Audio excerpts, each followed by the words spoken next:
All right. Hello. Hi. Hi, Georgia. Hello, everybody. Welcome to this week's Learning Space. I am Nicole Galucci, postdoc with the Cosmo Quest Citizen Science Project. And I have with me my co-host, Georgia Bracey, Hi, everybody. who is not through the wall this time because I Yes, am I was home. thinking about that. I know, a little farther away, but yet still very close. Just All of a across the 5-minute street. drive. Yeah. I'm really spoiled. So I am currently stalking the FedEx truck that has the package I need to sign. So when I run out the door, just ignore me. Yes, and apparently they just teased you by sort of buzzing your house but not stopping, right? I watched the truck drive down the street. I live in a cul-de-sac. It drive down the street, made the U-turn at the end of the cul-de-sac, and drove right back out. I'm like, no. Neener, Nicole. Ha, not giving you your package yet. Well, maybe later.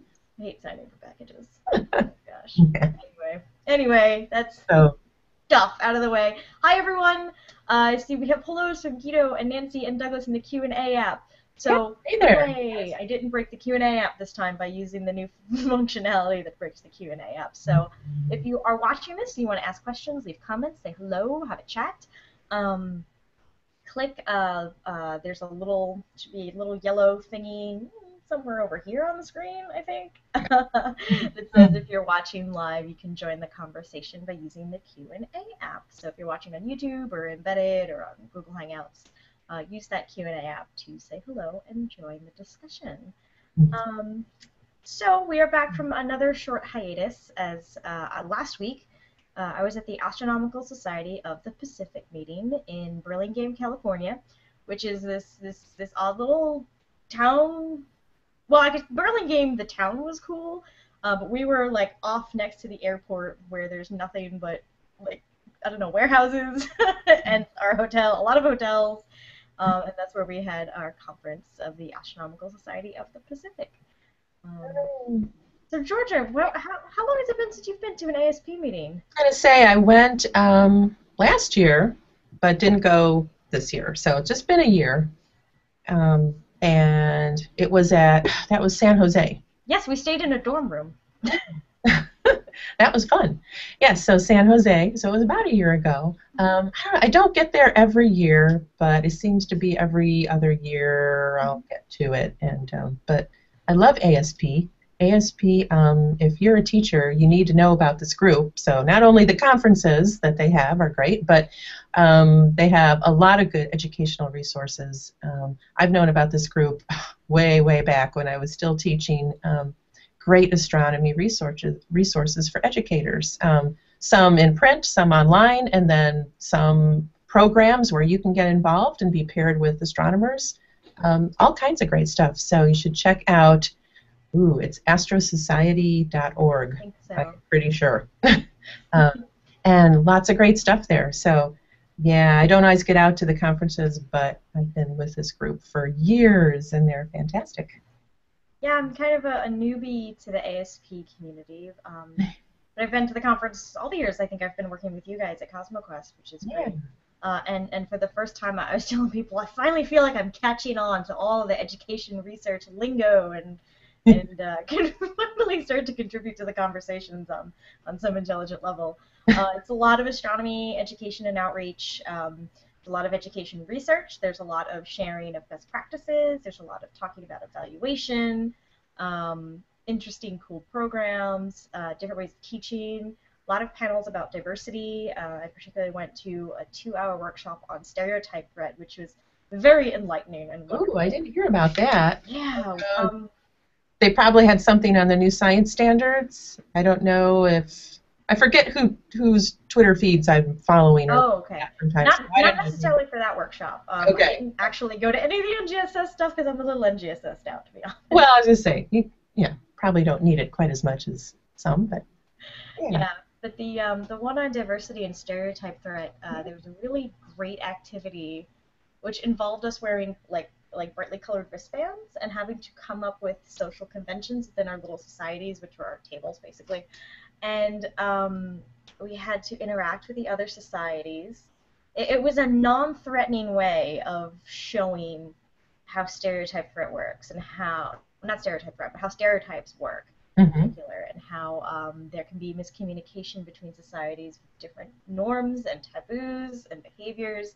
And like I said, it was non-threatening because we were using our colored wristbands and coming up with silly things like, if they wear glasses, we like them. If they don't wear glasses, we discriminate against them. And the conversations that came out of that were enlightening. And it was really funny because, okay, I'm speaking mostly for myself, but I think it was true of many other people in the room. It's like, I'm already socially awkward to begin with, and now we're doing a specifically socially awkward activity.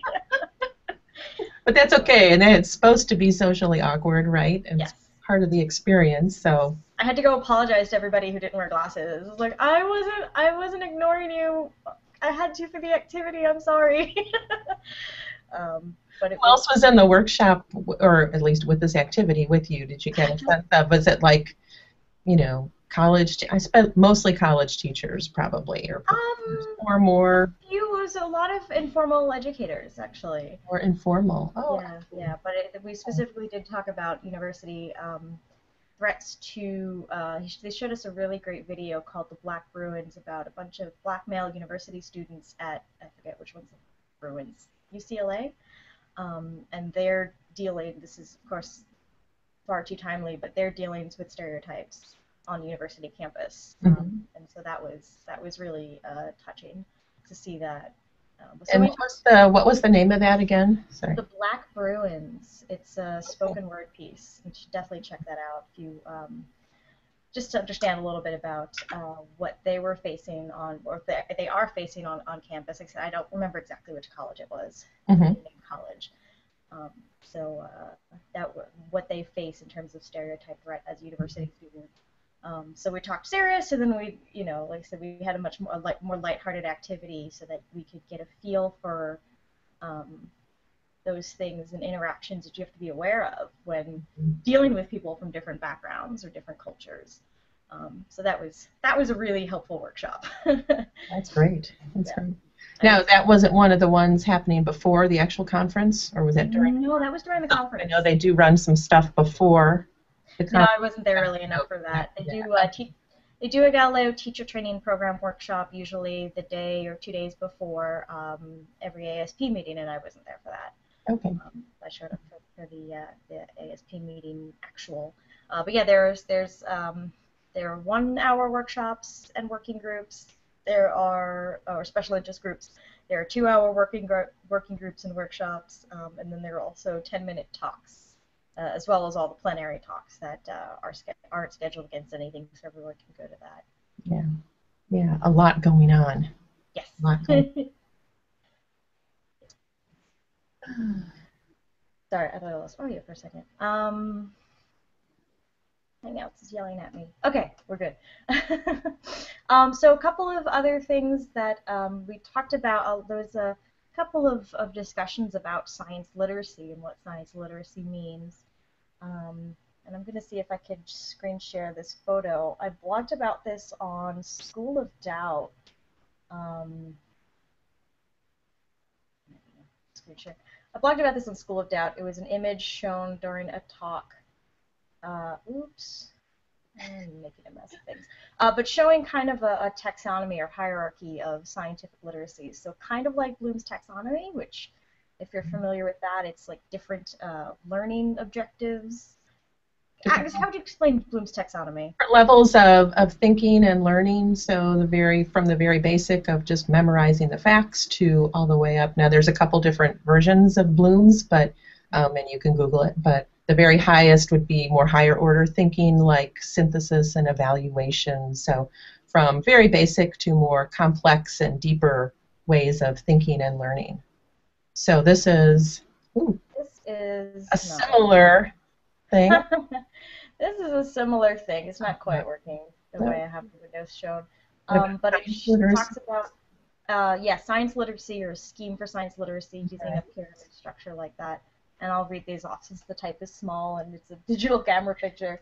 Can we put this on the web somewhere, or do you? Or sure, I can post that out later. Yeah. But yeah, like I said, I blogged about this. I shared this on School of Doubt, so you can go check out my blog post there.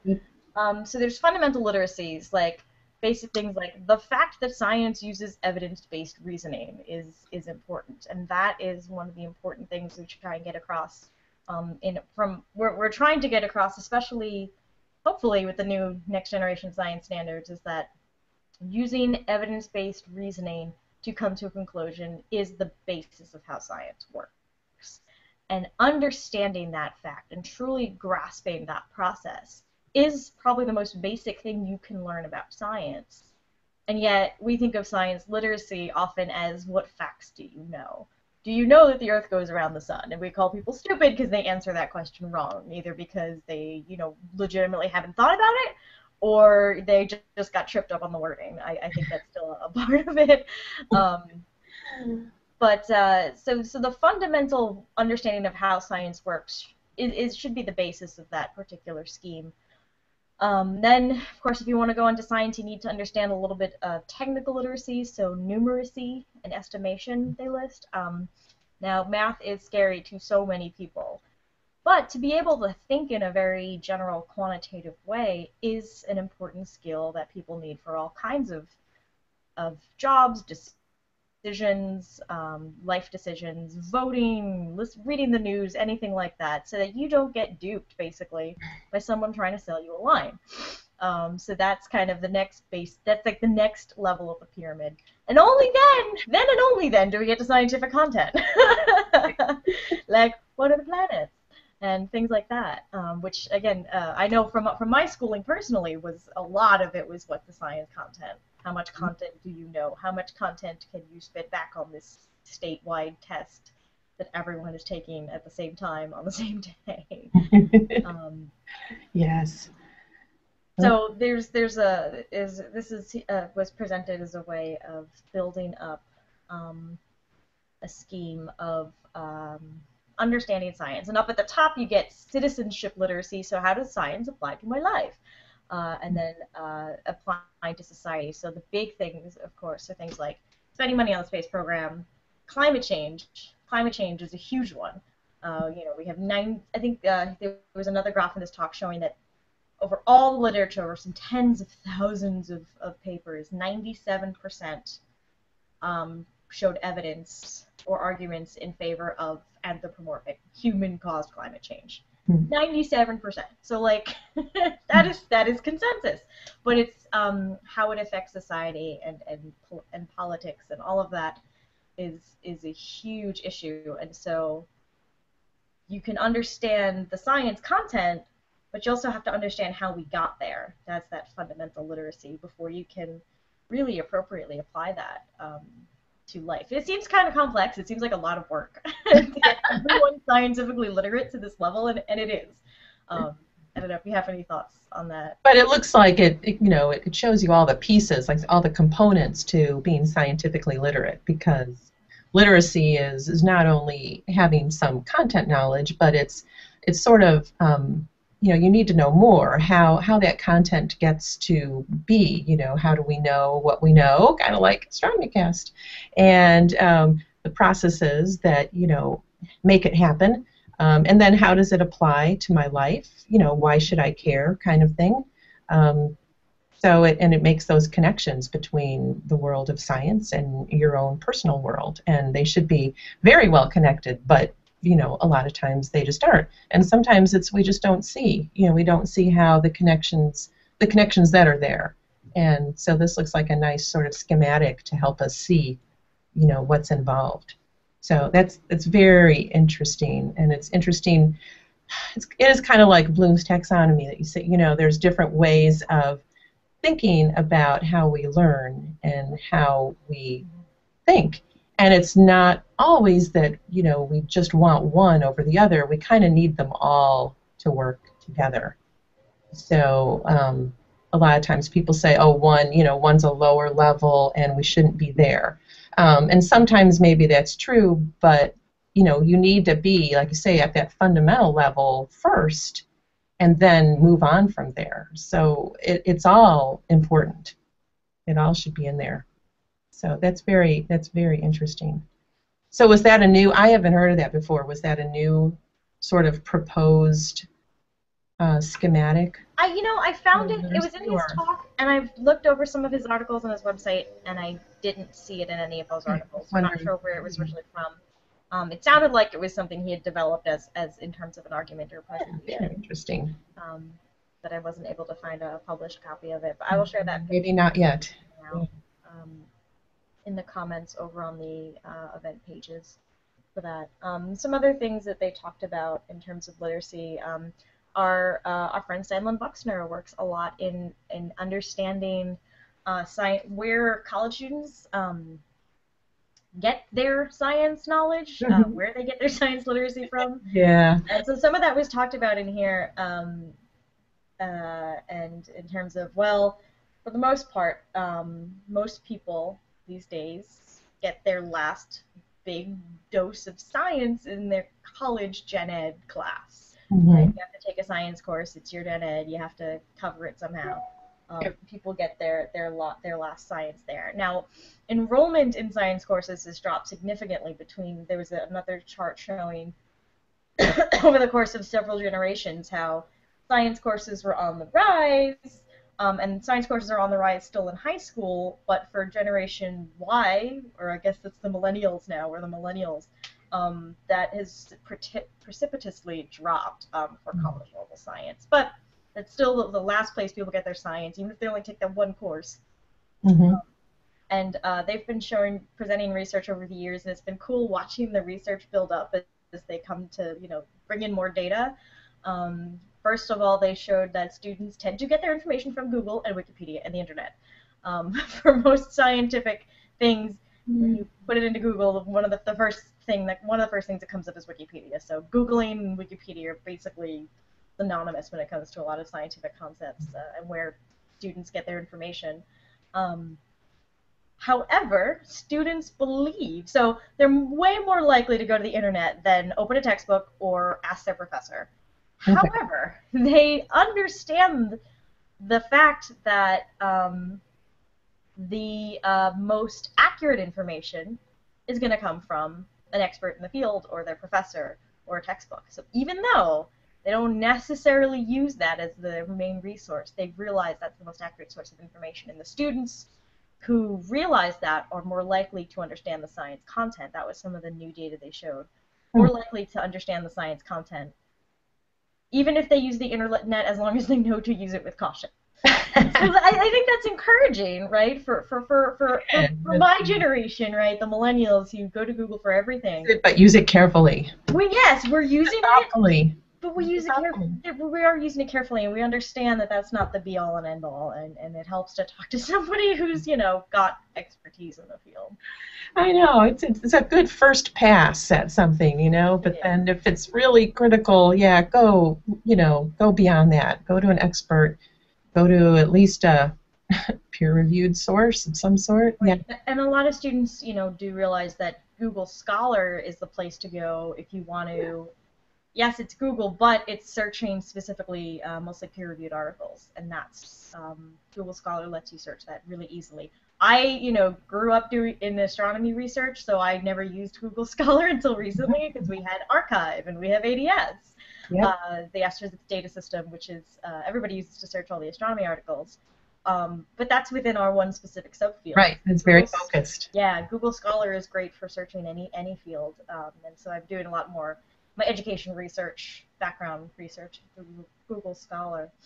Yep, it's easier. At least a good, easy place to start. Yes. We have a comment from Guido. First of all, my mic is permanently low. Thank you, Michael.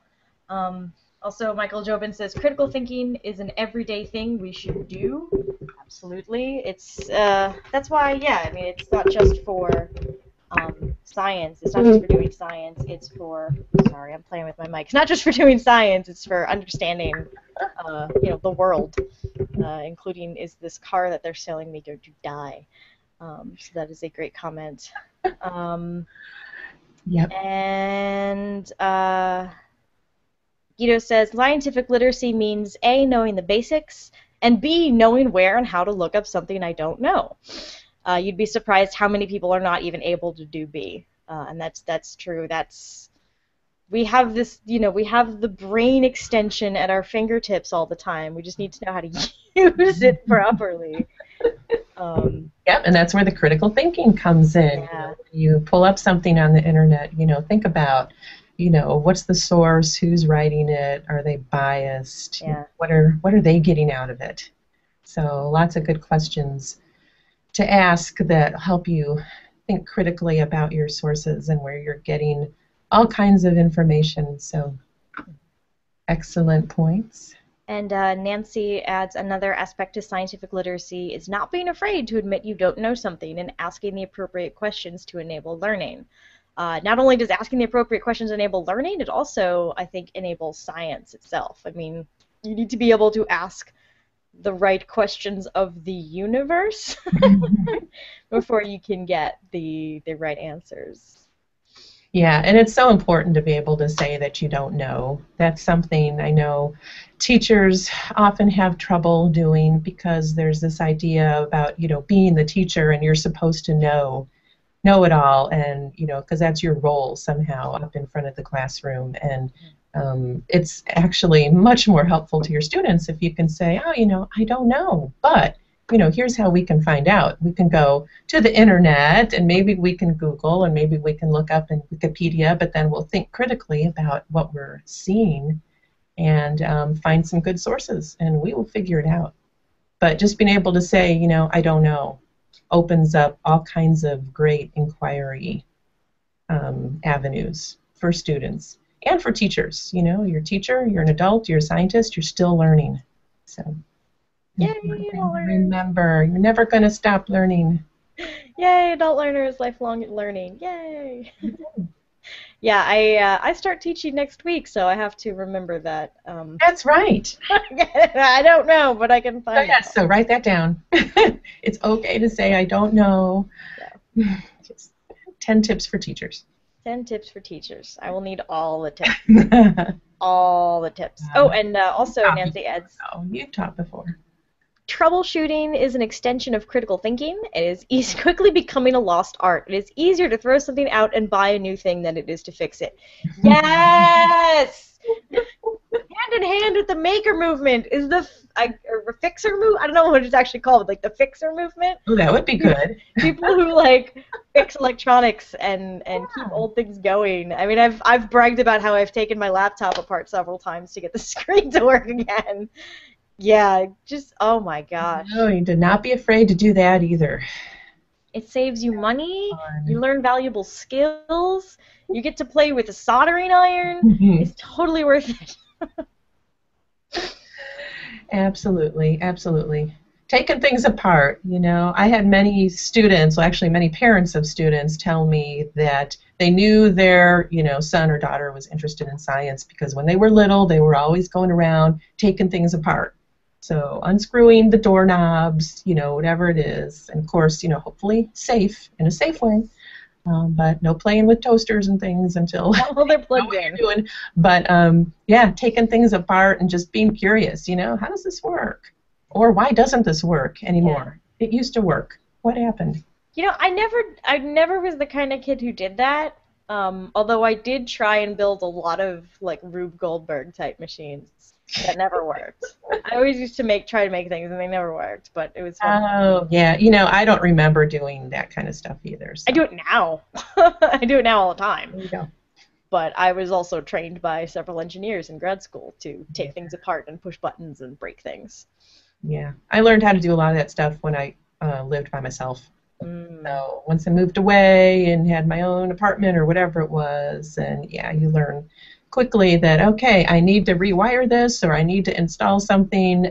This isn't working, so start, internet, books, whatever, and figure it out. And you feel real good when you're all done and you've done it yourself. And now you know how wiring works in your house or whatever it is. Or the automatic windows in your car. I could totally do that now. It's not great, but I can do it. Very true. Yeah, I had a friend in grad school who was our IT sysadmin for the astronomy department, and if you came to him with a problem, his first thing is I will not look at your problem until you Google it first. Google it, try what they say, because there's all these listservs and forums, and you just, type your error message in, because most of our problems were either Linux or Mac based. Yep. Yeah, and if you can't find the problem to your solution after, an hour or so of that, then call him. Don't bother him until you've Googled it. Yep. You gotta try first. Yeah. Yeah. So, so stereotypes. So. Stereotypes, literacy. What was any other big? There's some great issues. I've got one more comment from Carrie Karstner. When a child asks you a question, it is always good to have them write the question down and then brainstorm how to find answers, even if you already know the answer. That makes scientific thinking second nature. So that's a really good suggestion, because it feels nice to be the person with the answers and answering the kids' questions, but it'll help. Yeah, and it's and you're empowering your student or your child or whoever, your friend. Your learner. That's right. Giving them the skills to be independent, and so it's always never a bad idea to ask for help, but you don't want to have somebody just doing it for you. And I tutor a little bit now and then, and I really, instead of, because you're always getting asked, these direct questions, and instead of just giving the answer, which is the quick and easy thing, see if you can sort of lead them to find the answer, reasonably in a few steps, and that'll, make them, so much better at learning, from then on. Yes. And they become a better learner. Until you break down and start yelling, pi/2, the answer's pi/2. Like famous, like a famous PhD comic. Yeah. Early ones. All right, so some of the other things. So I did tweet the title slide of Carolyn Brinkworth's talk. She'll be joining us in a couple weeks. We'll be talking about the irrelevant astronomy videos. And I forgot what the original title was, but she rewrote it to something that was amusing and made sense. Which people in the U.S. agree we should fund science? What are they like, and how can we make more of them? It's a very interesting question. So she's wrapping up her research into that. And what she found was that back to literacy question, knowledge of science content does not at all correlate with desire to fund science. There's not necessarily a correlation there. The correlation exists between an interest in science and the desire to fund science. So you could be interested in it and still not be able to pass it, pass a test of facts or whatever. But the people who are pushing for science have an interest even if they don't have all the knowledge. They at least realize, hey, this is cool stuff. I count myself in that arena for most sciences. Like, I have no idea what's going on, but it's awesome. I'm fascinated by all kinds of science, even though like I said, I have no idea what's going on. That is amazing, and that's great. Yeah. Because even in, like you mentioned, a lot of people, they go to college and they get one science course maybe. And so, for teachers who are teaching that one science course that most of their students might have, and then that's it, not only, don't try to think, oh, this is the only science course these kids are ever going to get, so I need to cram as much content into their brains as possible. No, do a little content maybe, but then capture their imagination and their interest with showing them how science works and how cool it is. That can be such a great part of these courses, these 101 courses that a lot of those students, that's all they're going to have. Astro 101 is a perfect example. Right. Geoscience 101, all kinds, and that's all they're going to have. So, they can't know it all. Nobody can know it all. But maybe you can capture their interest and their imagination, and they could see how cool science is.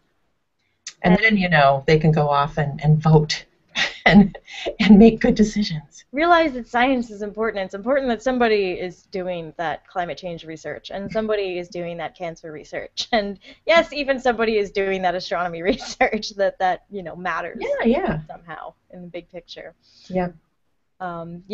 Yep. Thinking about my class again. I'm gonna have those students. This is their only science class. So your students are going to be teachers. That's right. A lot of them, yeah, most of them are going to be Really elementary ed majors. So yeah. they're going to be teaching little kids, and so that's my goal, is to teach them that science is awesome. Gosh, honestly, no pressure, Nicole, but you have you have a great responsibility, because those are they're going to be teachers. Think of how many more students they're going to impact. And so what those teachers think and feel about science is going to just be multiplied throughout all their, legions of students that they have. You're going to have legions. Have fun with that. No, but that's really important. So that's because, science majors, they're probably already kind of interested in science. They're going to be science majors. But the ones that are not majors, the ones that are going to be teachers, or they're going to be, politicians. They're going to be up there, making policy decisions. And just anyone else who's just going to vote. Really important that they at least get, a glimpse of the importance and the coolness of science. They don't have to. Or something as little as putting a plastic piece of kitchenware in your dishwasher and having the heat setting. You want to think about those things, because then you can't grind coffee. Do we have a story? Okay. I just realized this was still sitting there, and I haven't really shown this yet. This is what happens when plastic gets melted. This is, if I had bothered with critical thinking and wasn't just lazy, I would have realized that the water jets would have kicked it out of place and onto the metal heater and melted the thing. Science is everywhere, you guys. Science is important. It is. It is. So yeah, that was. Imagine at ASP you get some current news. Were there any talks about any breaking stories, any just updates on science? That's interesting. There usually is a science talk, and I don't remember there being a strict science talk this time around. Last year or 2 years ago, there was a really good one about Kepler. That I still use as a basis for whenever I talk about exoplanets, but I don't think there was a major science talk. The first plenary session was devoted to talking about the consolidation of STEM education, so STEM, science, technology, engineering, mathematics. If you don't know that piece of jargon, the consolidation of the STEM education and outreach efforts in the United States at the level of the federal budget, which was all way above my pay grade. Myself and the other, I'd say, younger or newer to the field audience members were just kind of overwhelmed. So I can't really relay. I can't really relay. And if you go back and watch the tweets from that session, I don't think any of us were able to relay in tweetable format the main points of that, except that there's a lot of reorganizing being done at high levels, and that NASA is not getting cut out of it the way the plan was originally slated. NASA is going to have a pretty important role in consolidating and organizing STEM education in the U.S. So it'll be NSF, National Science Foundation, it'll be NASA, it'll be the Smithsonian, it'll be the Department of Education, it'll be a couple of other agencies. So that's the closest thing to news that we talked about. Yes, okay. Somebody tried to explain that to us, and I'm pretty sure I still didn't get it. It's above my pay grade. Above my pay grade. Yeah. In fact, somebody asked them to summarize it in a tweetable format, and they couldn't. It was just impossible. But I think they're putting the slides up, so I'll have to dig into that sometime later. We should all go over together and try and figure out what's going on. Do they have a place on the website where they are housing a lot of the slides and things from the conference, or there are some? Just people individually kind of doing a little. It's pretty much. It's only open to conference attendees, though. Is it okay? Yeah, which is a bummer. Yeah. I will probably be posting my stuff on the Cosmo Quest blog. I'm hesitant to, because some of what I talked about was the Cosmo Quest user survey, which is still in effect, and I'm going to have to share that link out. If you may have seen a pop-up when you've been on the site in the last month or so, asking you if you'd like to take a survey. And if you do, that helps us do this research into citizen science motivations. It's a pretty happening field right now to figure out why people like you or me want to just, help science projects in their spare time. Like, what makes you want to sit there and mark craters? Seriously. Like, why are you doing this?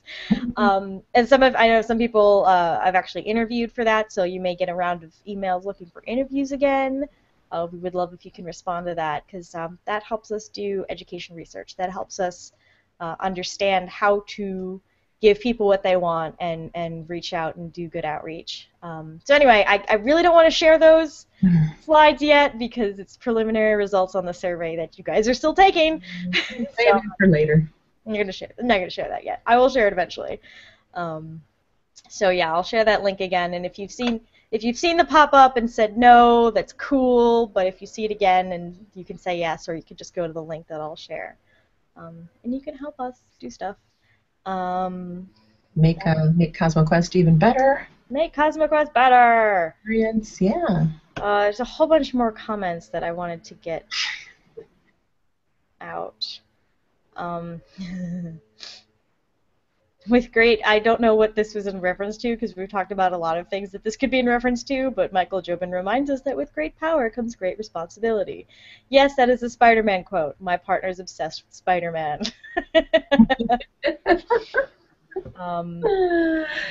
Yes. That could cover for a lot. That's for you as a teacher. Yeah. Oh, God. I don't know how much power you have, but well, you do. I don't know, man. You also have a lot of responsibility. Carrie Karstner says, also with science subjects, instead of just touching on several subjects, find out what they're interested in and make sure you go in depth using their interest in all areas of learning in that subject. Good idea. Why is that difficult for teachers to do? Really cool if you can find out what your students are interested in individually, and kind of. But that is difficult because of, in part, the standards. Yeah, well, it's true. That sometimes limits you, but you can. There's usually some creative ways you can connect and work in individual interests in there. Mm-hmm. So when you have a large class, that gets to be a little more challenging also, or many students. But Michael Jobin also shares, I saw a great post on G+, that was something like this. I learn by my mistakes, so I have more mistakes to make. Great way of thinking about it. Yeah, some of us have problems with that. Some of us are still trying to learn that. Nancy Graziano says, my opinion has always been the best teachers teach how to learn, not how to memorize. Totally on board with that. Yeah, absolutely. Also, sorry, so this is a little slow. I am not on Wi-Fi. I am using a wired line. There we go. If a student doesn't pursue a professional career, if they become a parent, they will be their child's first teacher. And being able to teach their kids how to learn or how to find information will be the most important thing that they do. So that's a really good point. Even if you're a parent and not homeschooling, you're still teaching your kid right from day one. They're tiny little brains or tiny little sponges for learning. And not only, again, the content stuff, but the attitude towards science and interest. So that all gets passed along by the parents. So, yes. So even more pressure. No pressure. Yeah. Really important. I want to talk about a few specific programs that came up during the conference. One is a program I'm a part of called the Astronomy Ambassadors program. The Astronomy Ambassadors is a joint effort between the American Astronomical Society and the Astronomical Society of the Pacific to train early career scientists to do good outreach. Those of us who are, there's a few undergrads, mainly grad students, some postdocs, and some early career professors who have taken this program. It's 2 years old now. It happens, the workshop that happens usually before the big winter AAS meeting in January. They're also going to have a workshop before the Division of Planetary Sciences meeting coming up in the fall. So there'll be there'll be a cohort, as we're called, a cohort of people from that conference coming as well. So that came up in talking about how to deal with scientists working with the public, since that's a big question. And then those of us who are astronomy ambassadors did a special interest group as well, talking about the program from our perspective as participants and how we think it could improve things in general. One thing we talked about, one thing I'm kind of gung-ho about, is strengthening ties between young science professionals who are interested in EPO and the EPO community. Because when I was a grad student doing outreach, I didn't know there was all this education research that could tell me how to do it effectively. I didn't know there were people I could talk to. I didn't know about evaluation procedures. A lot of grad students just kind of thrown out there with the telescope and talk about science, which is fun and great, but there are many more layers to that. And so we've tossed around the idea of starting kind of an EPO 101, education and public outreach 101 for scientists, making that a kind of a website or a wiki of some sort. It's like, here's best practices, here's some research articles you should check out. There's a site coming along. I think Carolyn Brinkworth is also involved in this. It's called STEM Dex. Georgia, you probably heard of it the last time. Sounds familiar, yes. It's going to be a website that kind of reviews and collates all the best education research or science education research, STEM education research. And so that is coming along, but that's kind of... is that live yet? The site is live, but I think they're still working on getting people to actually review articles. It's a lot of volunteer hours, it sounds like, that have to go into making that really successful. I know I am not. I will be a user of the site. I am not on the level of reviewer yet, but I read things. Yeah, looking for people to write up sort of like a blog. Yeah. Read an article, right. Sort of write a review, condense it, that yeah. kind of thing, share it. Yeah. It's kind of similar, sort of, in concept to Astro Bites, not exactly. So it was originally called, I think, STEM Bites, but they changed it to STEM Dex because they didn't want it. It wasn't quite the same as Astro Bites. Okay. Astro Bites is a blog that did come up. It's a blog of astronomy grad students. We've had at least one of them on the show before talking about it. It's astronomy grad students blogging about research articles in a way that is easily understood by, say, undergrads or people with some science background who aren't reading the articles themselves but really want to get more details. And Astro Bites has spawned GeoBites and Ocean Bites, so there are two more science fields that have their own bites blogs run by grad students.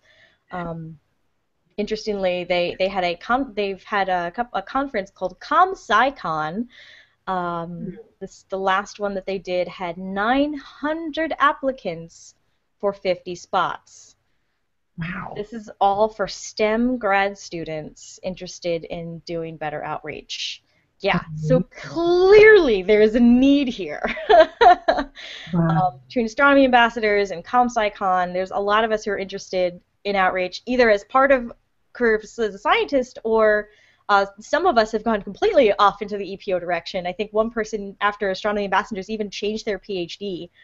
They're no longer doing astronomy research, they're doing astronomy education research. They just completely switched because they loved it so much, which is fantastic. But getting everybody that little bit, I think we're going to have a stronger cohort of informal educators or scientists with an outreach background in the coming decades, which is fantastic, because it makes me sad when people try and talk to scientists and scientists don't know what to say. Yeah.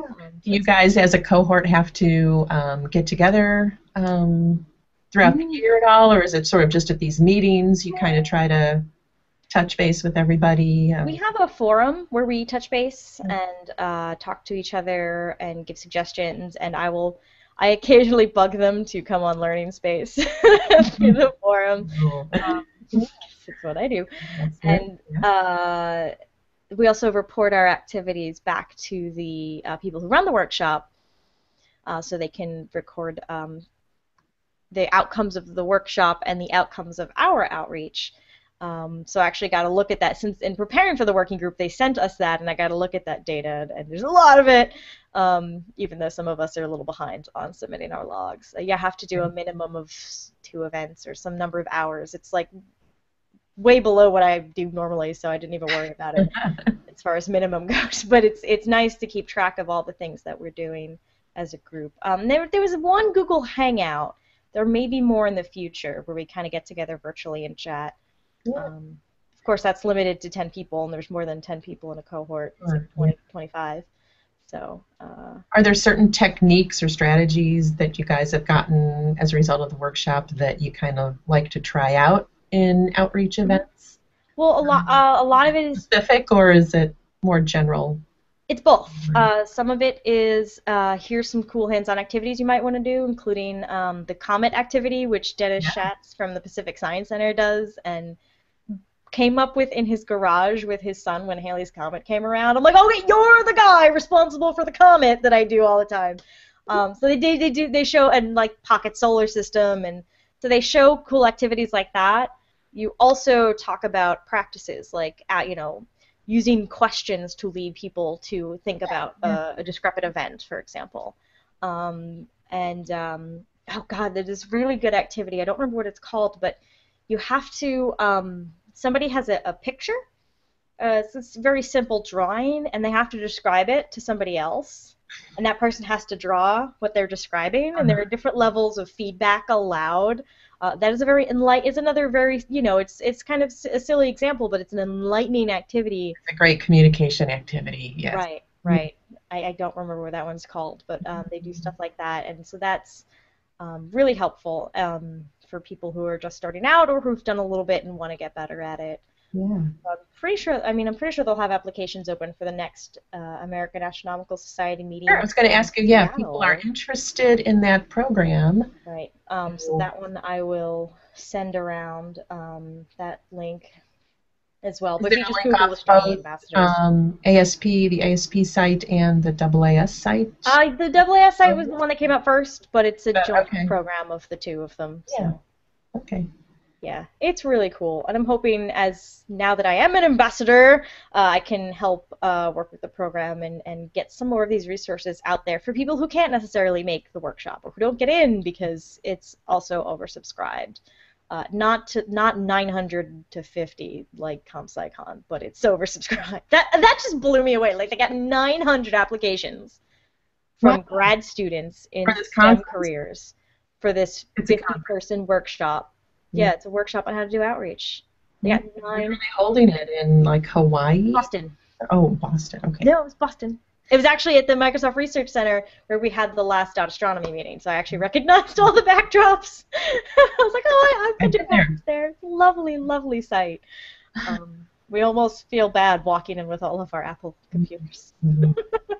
Well, that's fantastic, though. That's great that there's such an interest. Sign of good things to come, definitely.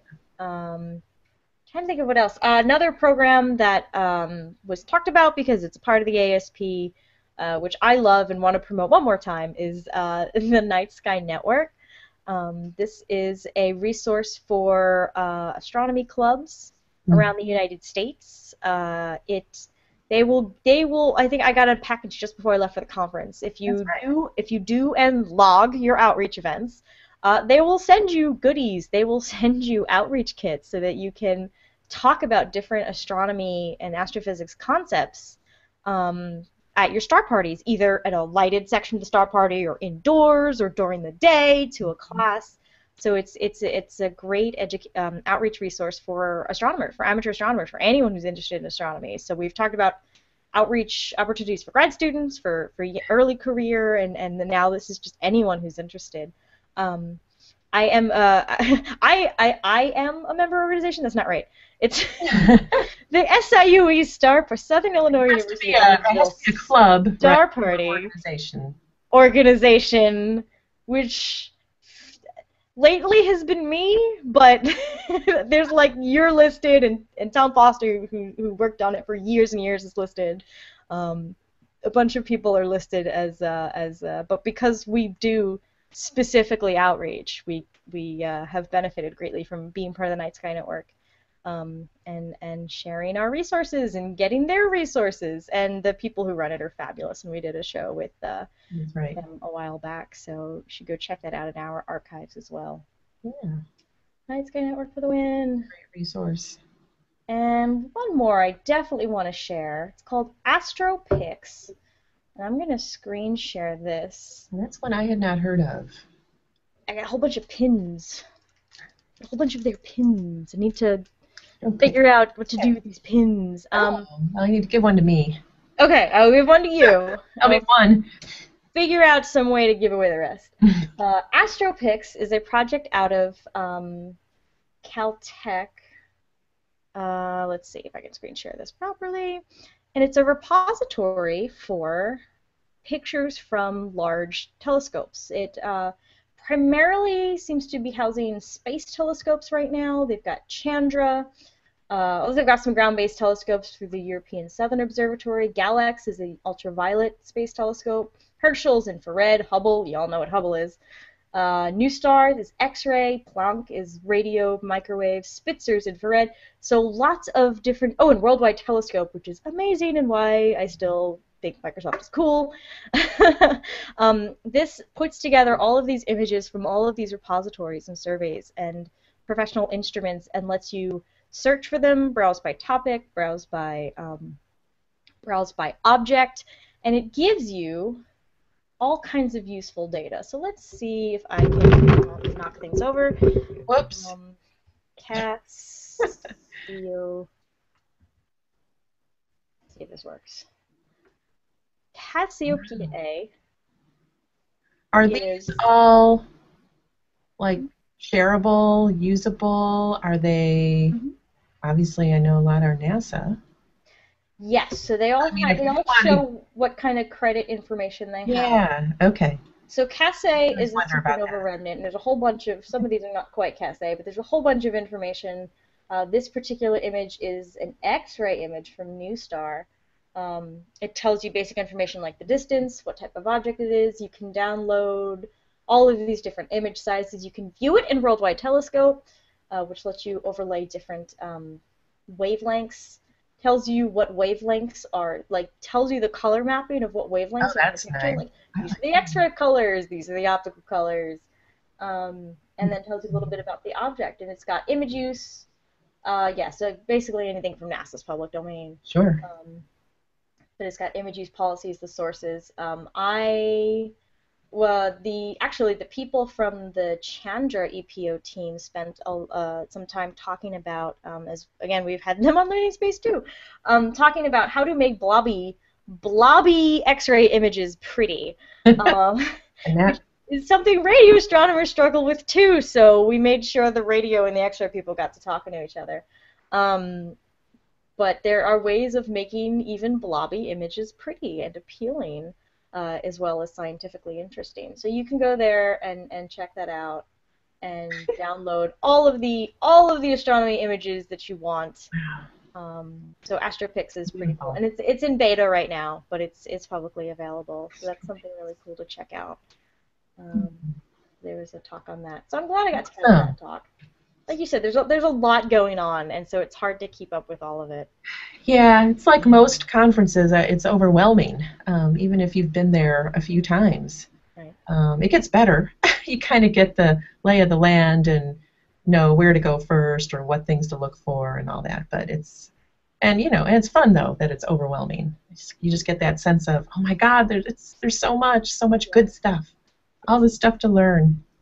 Still learning.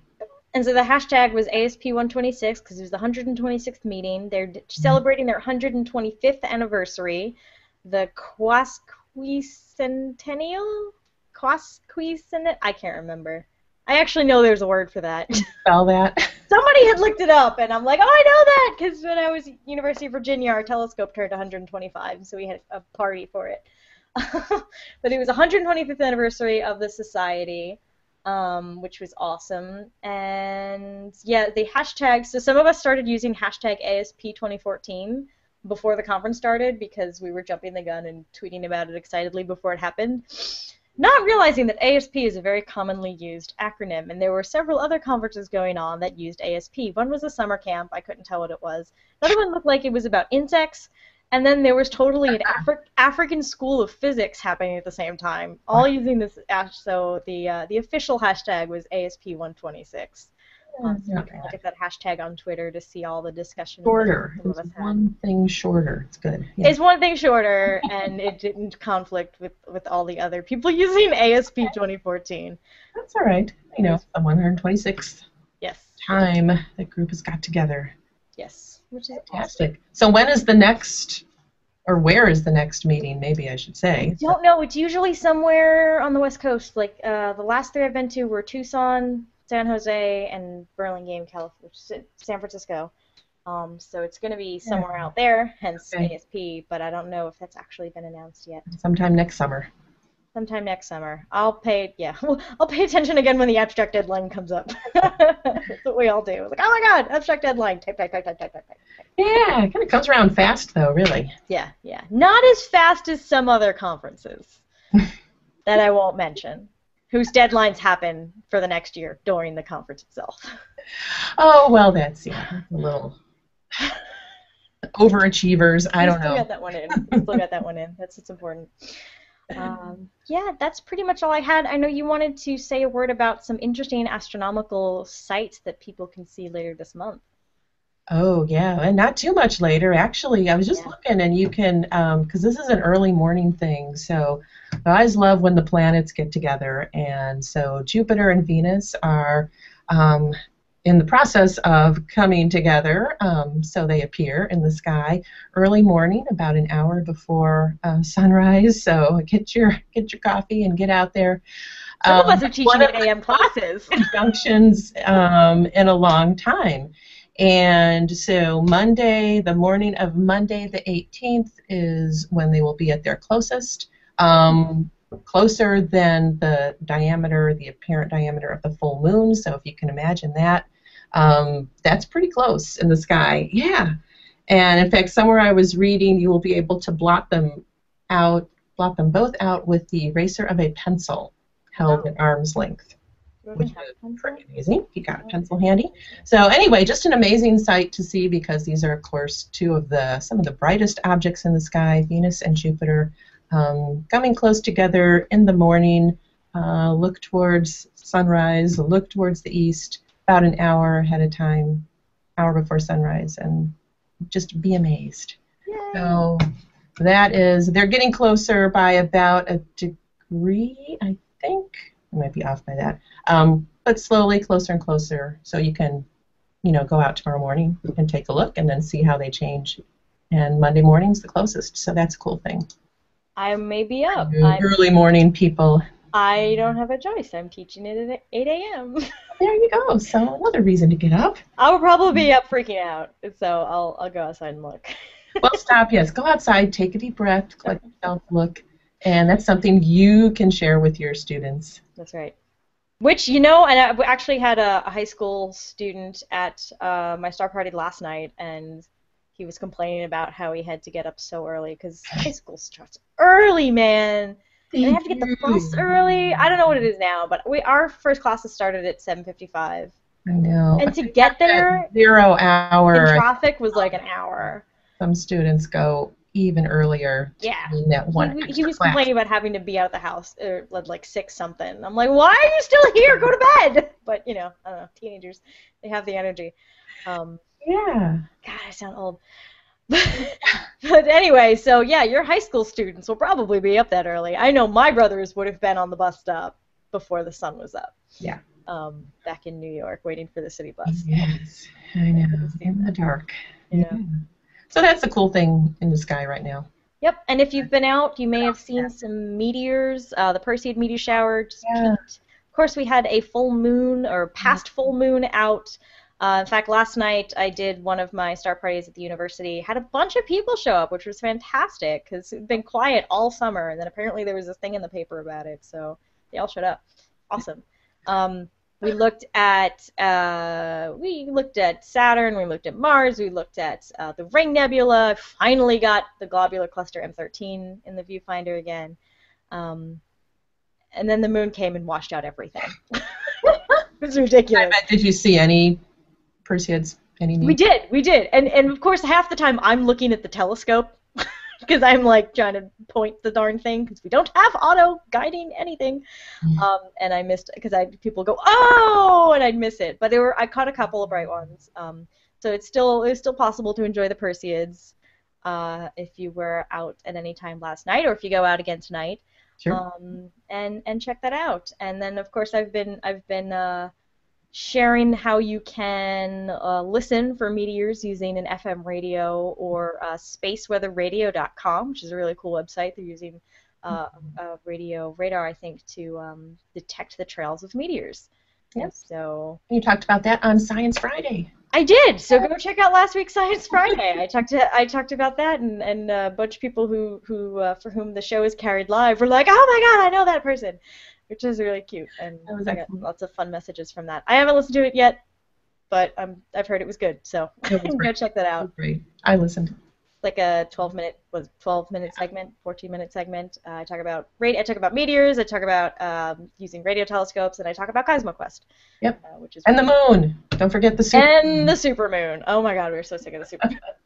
And Fraser Kane will be very happy. He's been trying to get Mini Moon to catch on for the opposite of Supermoon, and I dropped Mini Moon like 3 times in the interview. So, oh, I didn't know that was his. I don't know if it was his, but it was kind of a weekly Space Hangout joke that. Oh, okay. Yeah. So I think we've been trying to use it. Now that I've dropped it on Science Friday, maybe we'll catch on even more. So. And speaking of weekly Space Hangout, then is that back? That comes back after Dragon Con, so September. Oh, not yet. Okay. All right. Yes, that'll come back after Dragon Con. We are still in Dragon Con prep mode. If you're going to be in Atlanta, do check us out. We'll be in the Hilton again on the 2nd floor. We'll have a booth. Pamela and I are doing a bunch of panels for the science and space tracks and possibly some other tracks. I think I'm on a alternate history track talking about time travel. Gosh, what else is going on? Oh, and the Atlanta Star Party is Thursday, August 28th. If you're in Atlanta, or if you live in Atlanta now, or if you're in Atlanta for Dragon Con, go to the Atlanta Star Party's website and get yourself some tickets to see me and Pamela and Derek Demeter. We're going to be talking about astronomy. We are going to hopefully rope in some of our virtual Star Party peeps to show us some images and have a good time and raise money for charity. Great cause. So, yeah, that's all the brain dump of things. And I just saw the FedEx truck like drive down the street and turn around and drive away again. Like He's as I'm sitting here. You now. He's taunting you. Taunting me. You're taunting me. Oh. All right. Thanks, everybody. I know we've had. That's it. Huh? We have some more comments. People have been looking for the Perseids, but they had some clouds. So remember, even if it's cloudy, you can use the space weather radio to listen. It'll be great. I know. And seriously, like sometimes I work really well to white noise, and so like this background static that occasionally has a beep in it is really good if you need to concentrate on something. And you want to listen to something that's not distracting. Go listen to meteors. The meteor shower happen. It's silly and fun. Yeah, that's pretty much. Scientific white noise. Yes, gotta love the white noise. All right, I'm gonna continue stocking my FedEx package. Go check for your package. Go on. Thank you, Georgia. Thank you very much. Next week, who do we have next week? I'm sorry, I never remember to look. I have the schedule pre-planned all the way through September, and I never remember who has which date until like look at the schedule. Your computer's probably faster than mine. Let me see. Almost there. Next week. Is it? Is it Toys and Trash? I was going to say, it looks like it's Toys from Trash, yes. Arvind Gupta, I did a test hangout with him while I was at ASP. He is so excited to do this hangout. I can't wait.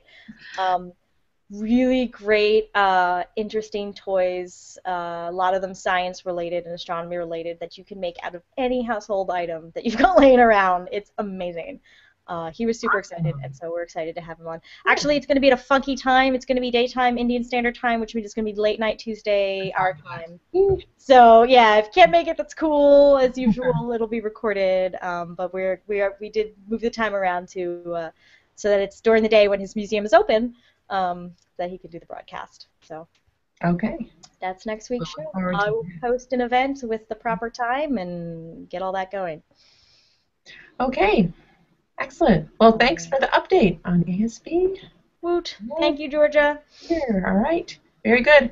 Get your package. I will. Thanks, everybody. We'll Yes, see you next week. Thanks, everybody, for tuning in. All right. We'll see you next week. Bye.